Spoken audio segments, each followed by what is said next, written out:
வணக்கம் பவித்ரா. ஹாய், வணக்கம் வணக்கம். எப்படி இருக்கீங்க? நான் ரொம்ப நல்லா இருக்கேன். ஏன்னா நீங்க எல்லாரும் என்ன அப்படி நல்லா பார்த்துருக்கீங்க, அதனால நான் ரொம்ப ஹாப்பியா இருக்கேன். ஸோ வெளியே வந்த பிறகு ரெஸ்பான்ஸ்லாம் எப்படி இருக்கு? வெளியில வந்ததுக்கு அப்புறம் ஒரு 2 நாளா நான் வீட்டுக்குள்ள தான் இருந்தேன். ஸோ ஃபோன் எடுத்து பார்க்கும்போது, எடிட்ஸ் வீடியோ பார்க்கும்போது, ஐயோ நம்ம இவ்வளோ பண்ணியிருக்கோமா அப்படின்ட்டு எனக்கு உள்ள இருக்கும் போது சுத்தமா தெரியாது. வெளில வந்ததுக்கப்புறம் எல்லாரும் என்ன பேசுற விதம், நீங்க ஒரு குட் சோல் அப்படின்னு என்ன சொல்லிட்டே இருக்கிறது ரொம்ப ரொம்ப சந்தோஷமா இருக்கு. ஏஞ்சல்னு சொல்றாங்க, பொக்கிஷம்னு சொல்றாங்க. ஜாலியா இருக்கு இந்த மாதிரிலாம் சொல்றது அப்படின்ற மாதிரி ரொம்ப மன நிறைவா இருக்குங்க. ஸோ நீங்க வெளியே வந்த உடனே ஃபர்ஸ்ட் பண்ண விஷயம்னா என்ன விஷயம்? பேசிக்கிட்டே இருந்தேன். நிறைய பேசினேன். யாராவது என்கிட்ட பேசுங்களேன். வெளில எவிக்ட் ஆகி வந்ததுக்கு அப்புறமே கேரவன்ல போயிட்டுமே எனக்கு யார்ட்டையாவது பேசணும், கொஞ்ச நேரம் பேசுங்க அப்படின்னு சொல்லிட்டு இருந்தேன். உள்ள அவ்வளவு பேசிட்டு இருந்தேன்னு எனக்கு தெரியல. ஆனா வெளில வந்ததுக்கு அப்புறம் மட்டும் யாரையாவது பேசணும், நான் சொல்றதை கேளுங்களேன், இது இப்படியா அது அப்படியான்ற மாதிரி ஒருத்தவங்களோட உயிர் எடுத்துட்டே இருந்தேன். அப்புறம் வீட்டுக்கு வந்து சமந்தாக்கா உயிர் எடுத்தேன். நைட்டு ஒரு 3 o'clock போனேன். அடுத்த நாள் மார்னிங் 12 o'clock வரைக்கும் பேசிக்கிட்டே இருந்தோம். வெளில வந்ததுக்கு அப்புறம் நான் பண்ணது பேசினது. Tell about sound, Jack and Darsha. Sound வந்து அவ ஒரு மாதிரி யூனிக்கான ஒரு கேரக்டர். அவ உள்ள இருக்கும் போதே நான் சொன்னேன், அடுத்த ஜென்மன்னு ஒண்ணு இருந்தா சவுண்ட் நான் ஒன்ன மாதிரிதான் பிறக்கணும் அப்படின்னு சொல்லிட்டு. ஏன்னா எதை பத்தி யார பத்தி யோசிக்க மாட்டா. அவளுக்கு என்ன தோணுதோ அதை செஞ்சிருவா. செஞ்சுட்டு ஆமா நான் இதுதான் செஞ்சேன், இப்ப என்னன்னு சொல்றீங்க, அதுக்கு இதுதான் நான், அந்த மாதிரி ஒரு ஸ்டேட் ஆஃப் மைண்ட்ல இருப்பாள். அது வந்து பார்க்கவே ரொம்ப ஒரு மாதிரி ஜாலியா இருக்கும். இவ தோன்றதெல்லாம் செய்யற, யார பத்தி யோசிக்க மாட்டாரு, இதுவும் ஒரு மாதிரி நல்லாதான் இருக்குல்ல அப்படின்னு அவளை பார்த்து நான் நிறைய ரசிச்சிருக்கேன்.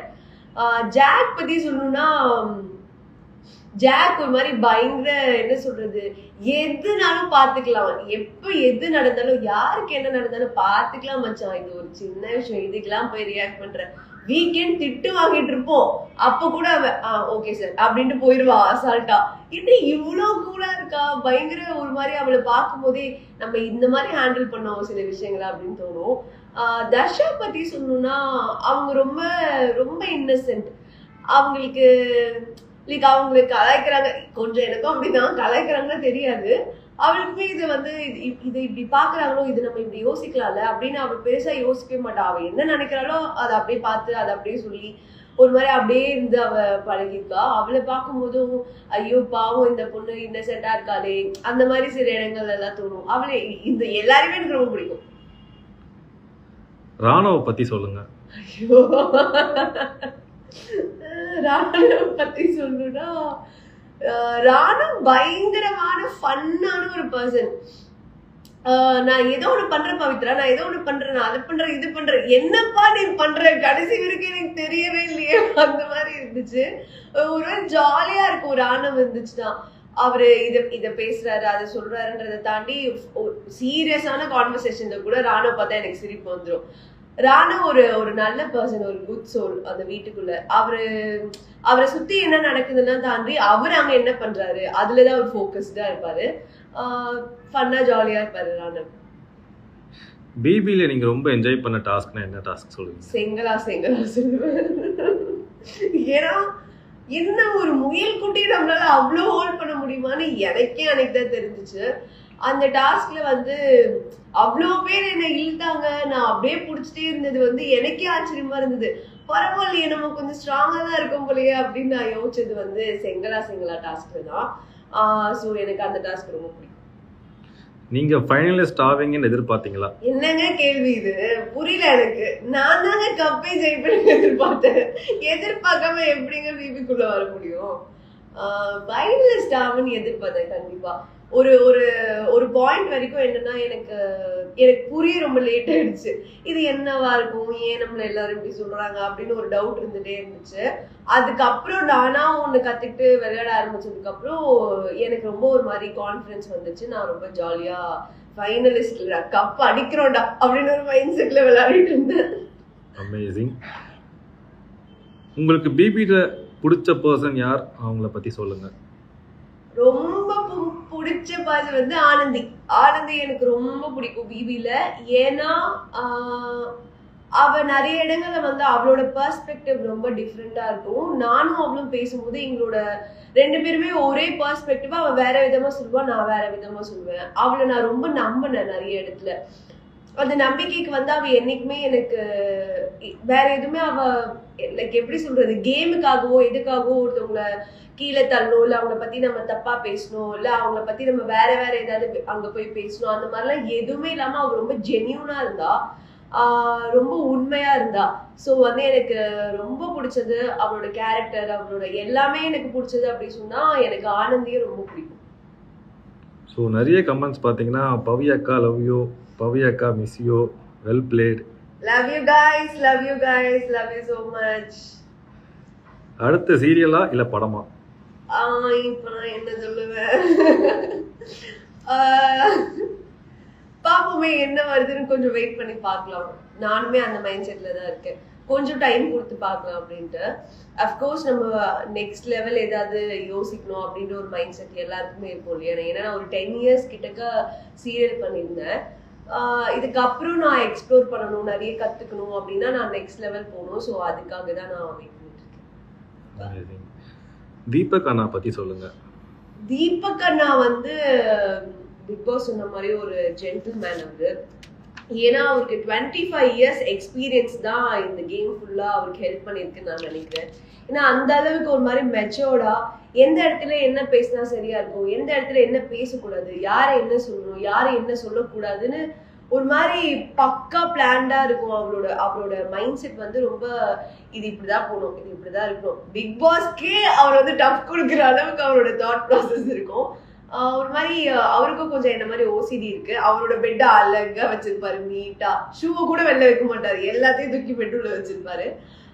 தீபக் அண்ணா சச் a gentleman.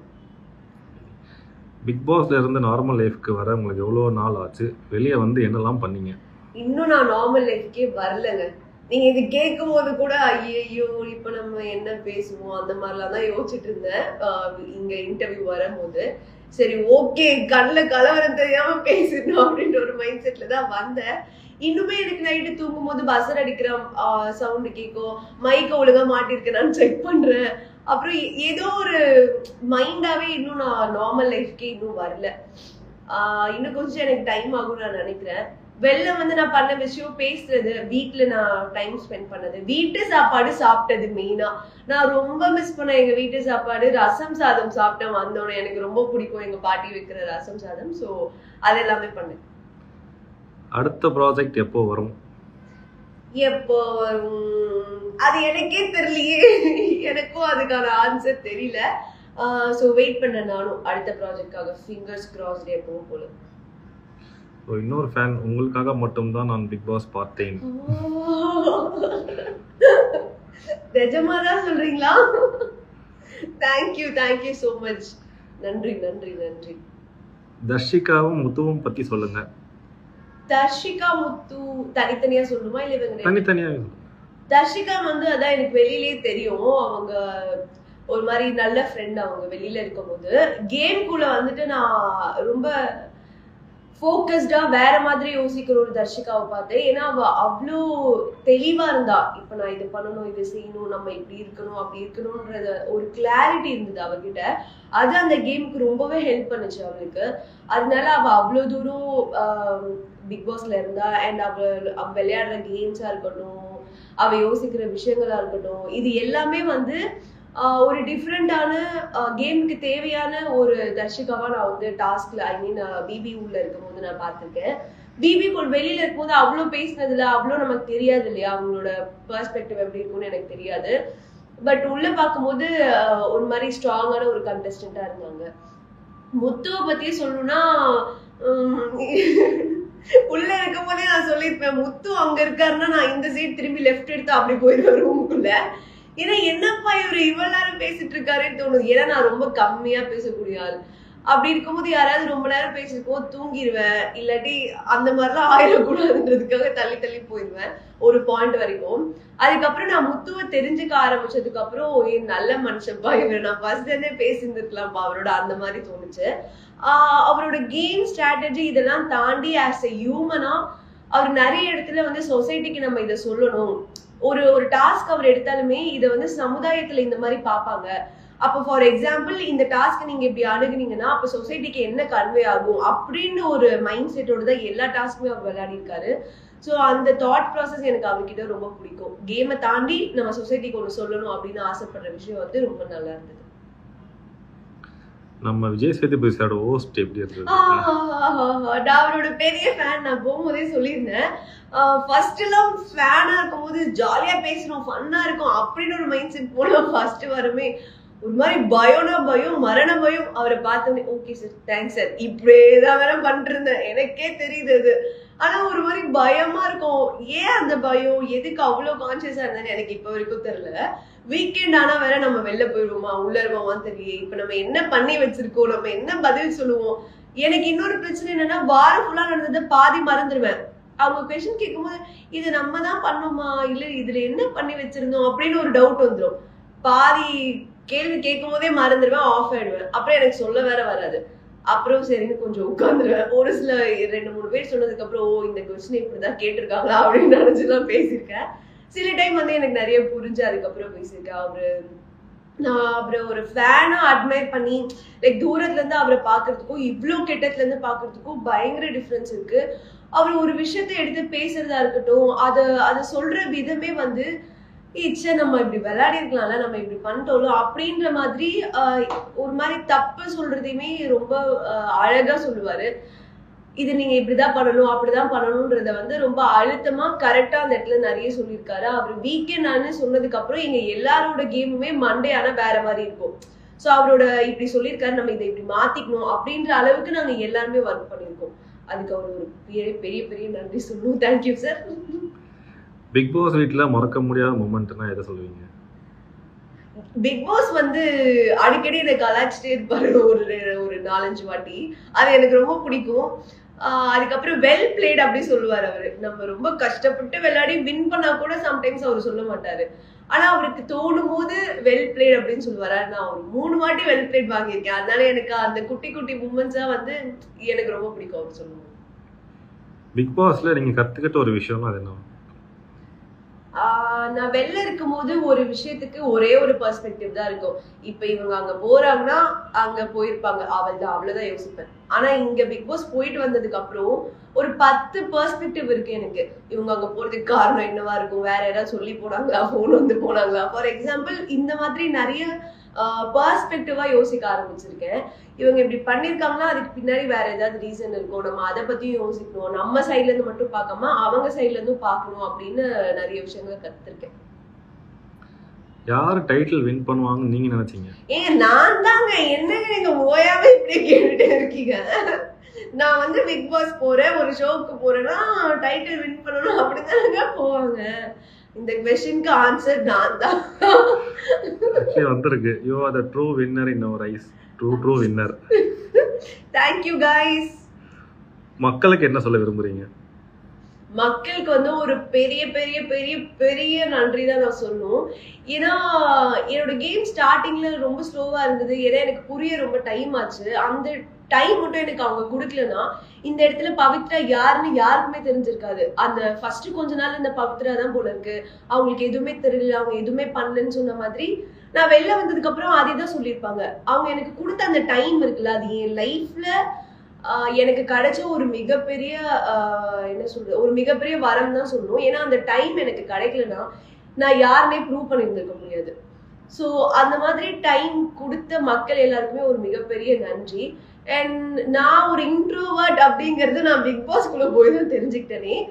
எனக்கு இந்த விஷயத்த நான் எப்படி ஹேண்டில் பண்றேன், நான் என்னெல்லாம் பண்றேன், எனக்கு என்ன பிளஸ் என்ன மைனஸ்ன்னு அதை திருத்திக்க வச்சு எனக்கு கம்ப்ளீட் ஒரு ஹியூமனா மாத்திருக்கிறது இந்த பிக் பாஸ் ஷோ. அதுக்கு காரணமா இருந்தது எனக்கு ஓட்டு போட்டு இவ்வளவு நாள் என்ன உள்ள வச்சிருந்த மக்கள் எல்லாரும் தான் சொல்லணும்.